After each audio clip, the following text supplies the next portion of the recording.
Sure. All right, thank you everyone for your involvement in the question and stuff and what you guys brought to it. Let's hop into the next question here. Um, so this next question is: has mental health been discussed in your home? If so, what two things have you discussed? Now, I'd also like to add this next part. If it hasn't been discussed in your home, what two things do you think or do you feel that should be discussed? I'm just going to add that next part. So whoever wants to hop in on that question, you guys can go ahead on. Sorry, I just want to clear. What do you mean by like what two things do you wish would be discussed or have been discussed? So like if in your home's mental health has been discussed, what two things has maybe your parents or even among siblings have you guys discussed about mental health, things to bring it up or things that like that I guess maybe encompass the idea of mental health, um, even if it's just like something you didn't talk about and you wanted to, that's something as well. So whoever wants to hop in, you guys can do that. I saw Sarah raise up her hand.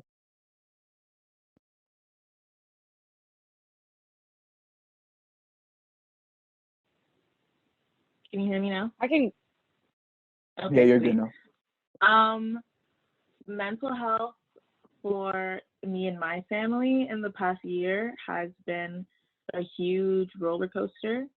I suffer from anxiety and depression, and it got really, really bad during the pandemic, as one can be expected. But last year, I started a mental health organization called The Sun Show, and we put on an event last year.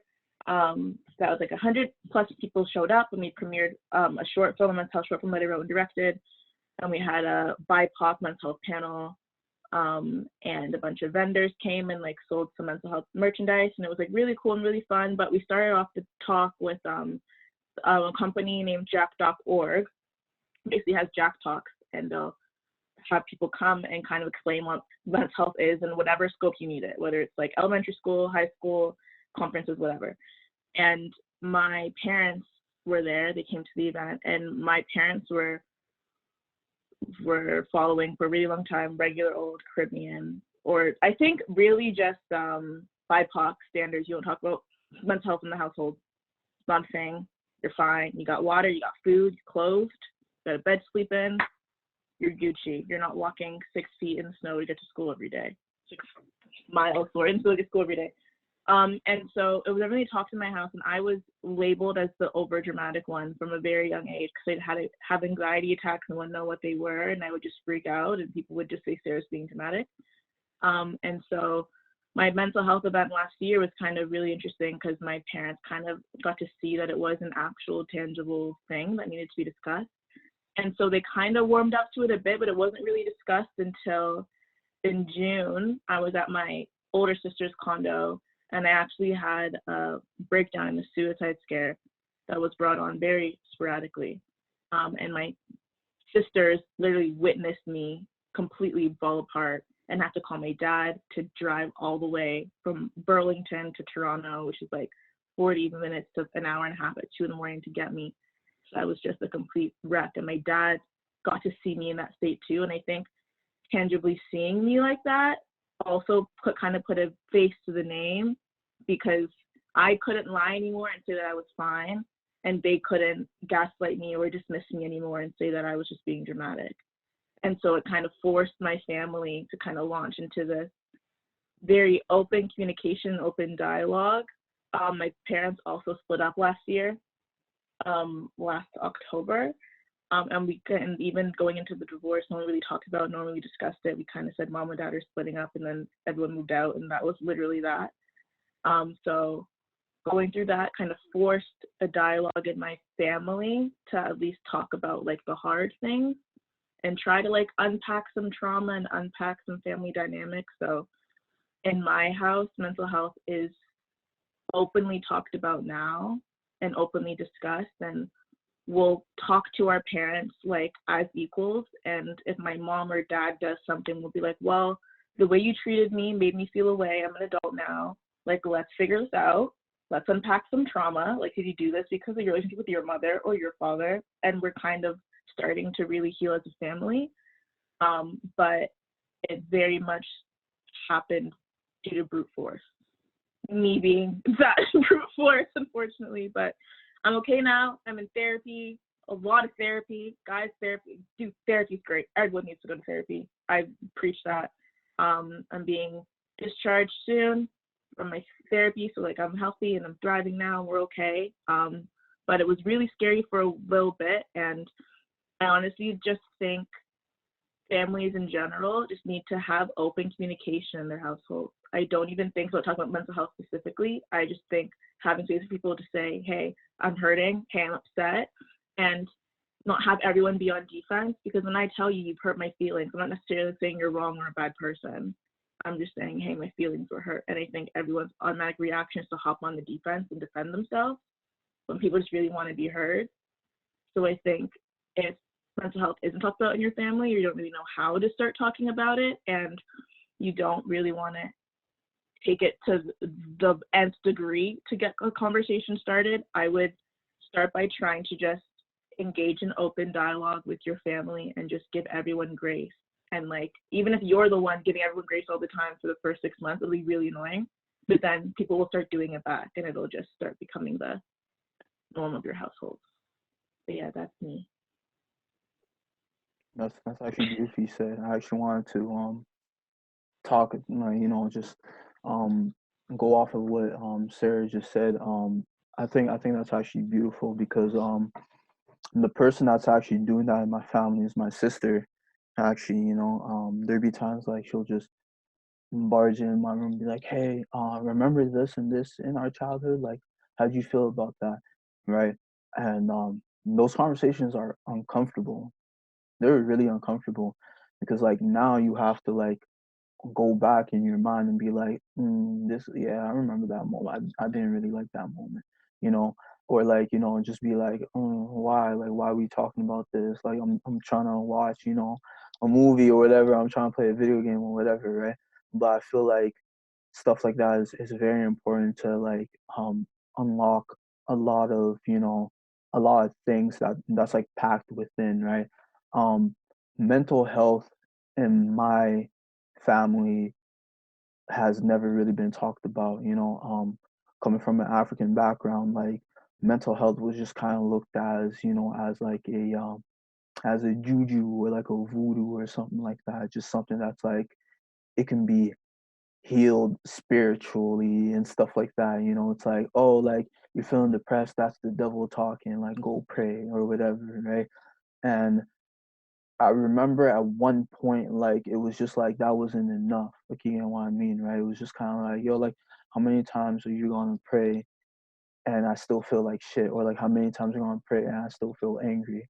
You know what I'm saying, right? Like, I have vivid memories of just like being a kid, just being a young boy and just, me expressing the way I feel and certain emotions and people just shutting me down just, right away and being like, nah, like, you're a man, you're a boy, like boys don't do that, right?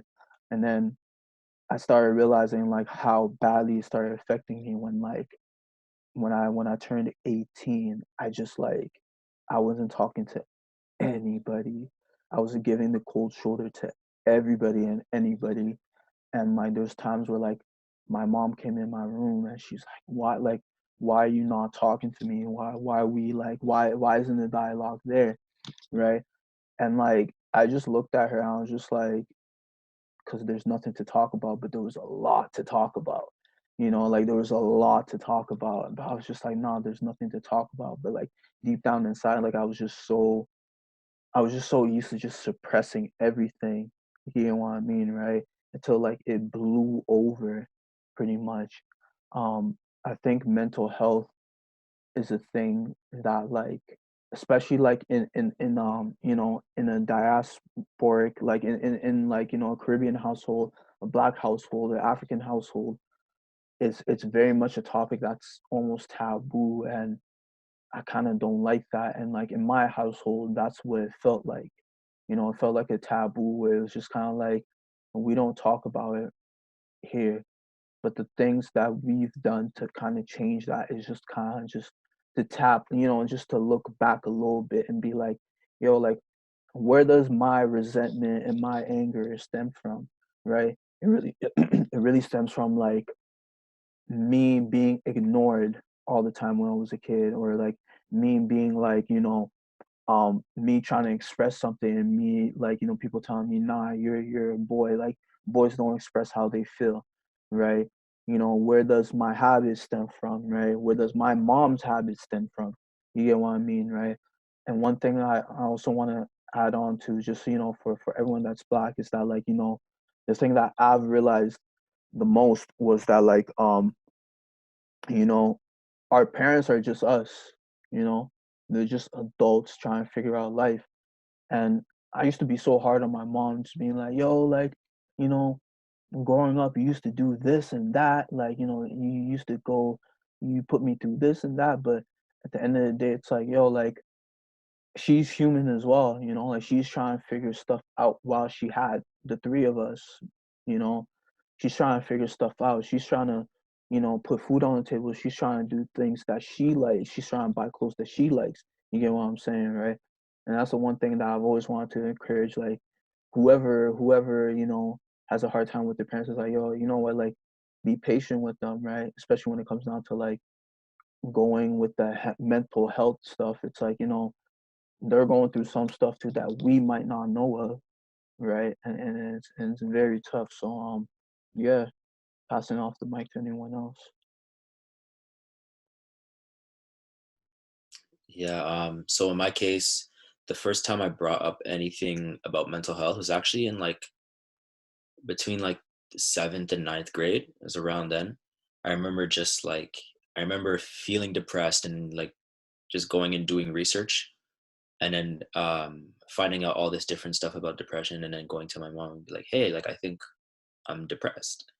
And then her reaction was, no, you're not, don't say that, blah blah blah. And then so from that point, there was like there was this feeling of distrust, and being told that like I'm telling you that I'm feeling this way, but you're telling me that I'm not. So how can I come to you and tell you that I'm feeling anything from this point on, when what I'm going to say is going to be denied?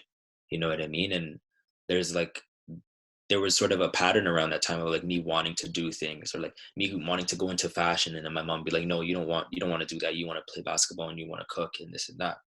And then coming to that point of me being like, hey, like I think I'm depressed and like I would like some help. And then her being like, no, you're not depressed, you don't need to do that, just do this or that. Like from then, like even till now, I don't feel fully comfortable speaking about how I feel here, because and like because although my relationship with my mom is like, I think, better than most people's relationships with their parents. I think Rome's has seen and other friends have seen like how close me and my mom are and how supportive we are.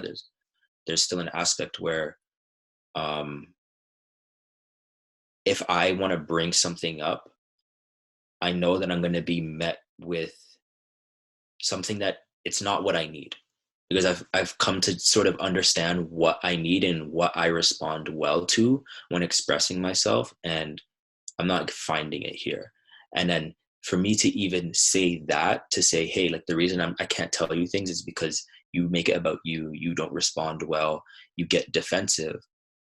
Even in that, there's another level of defense, and then I'll say things like, hey, like I need personal space. Like we're in a pandemic, like I know we live together, but like I need personal space. And then it'll be like a week of us not really speaking much, and then she'll be like, well, can't you see, like I've been trying to leave you alone? And I'm just like, that's not what I was talking about. You know what I mean? I don't. And then she'll go the opposite side and like do way too much, when I'm just like, hey, all I asked for was like, if I'm in my room and I'm not saying anything, that's because I want to be there. You know what I mean? It's not because like I'm avoiding anyone, or because you're downstairs and I'm upstairs. It's like I just chose to be in my room. So like I want to just be okay. I want to like have my choices on how to care for myself, not be like overseen or like picked apart. I don't need to be pandered to, but I also don't want to be denied. And I guess my whole point in this is saying is like I have to find what I need elsewhere if it's not going to be met here, and I'm not going to beg someone to, or I'm not going to force someone or make someone feel like it's not like they have to do what I need. Like if you don't have those tools, I can't give you the tools to give back to me. I have to go and find it and search for like in my friends or through therapy, which like I'm avoiding hard, but I know I need. Um, I have to go find it somewhere else. And on more to the question, like, has it been spoken about in the house, is like yes and no, because like she'll still do the thing where she's like, oh, I'm just trying to be strong for everyone, and I don't want to show people that I'm feeling this way or that way. And I'm like, you can't ask people, you can't be upset when no one checks in on you, when you make it seem as if you never need to be checked in on. One, I hope everyone goes back and says that to their parents today. And so the question was more like, what are two things that aren't being brought up? So for me, it's like specific needs when someone is feeling or going through a certain thing, and how to have those needs met without guilt, without shame, without those types of things. And to the fact that like sometimes you just live with something. Like I know that I live with depression, and if anyone else has it or goes through it, you understand that it's not just like, oh, today I'm depressed and then tomorrow I'm fine. It's like it's like a as Sarah was talking about earlier, like a weighted blanket, you know what I mean? And it's like the more work you do, the more you're able to remove that weighted blanket off of you, but it still sits in your room. It's there in the corner, you know what I mean? And perhaps today you're facing this way and tomorrow you're facing that way, but some days that blanket you wake up and it's just on you, you know what I mean? So the work that we do is to sort of remove that weight, but it's there consistently, you know what I mean? So that's my piece. Can I ask you a question?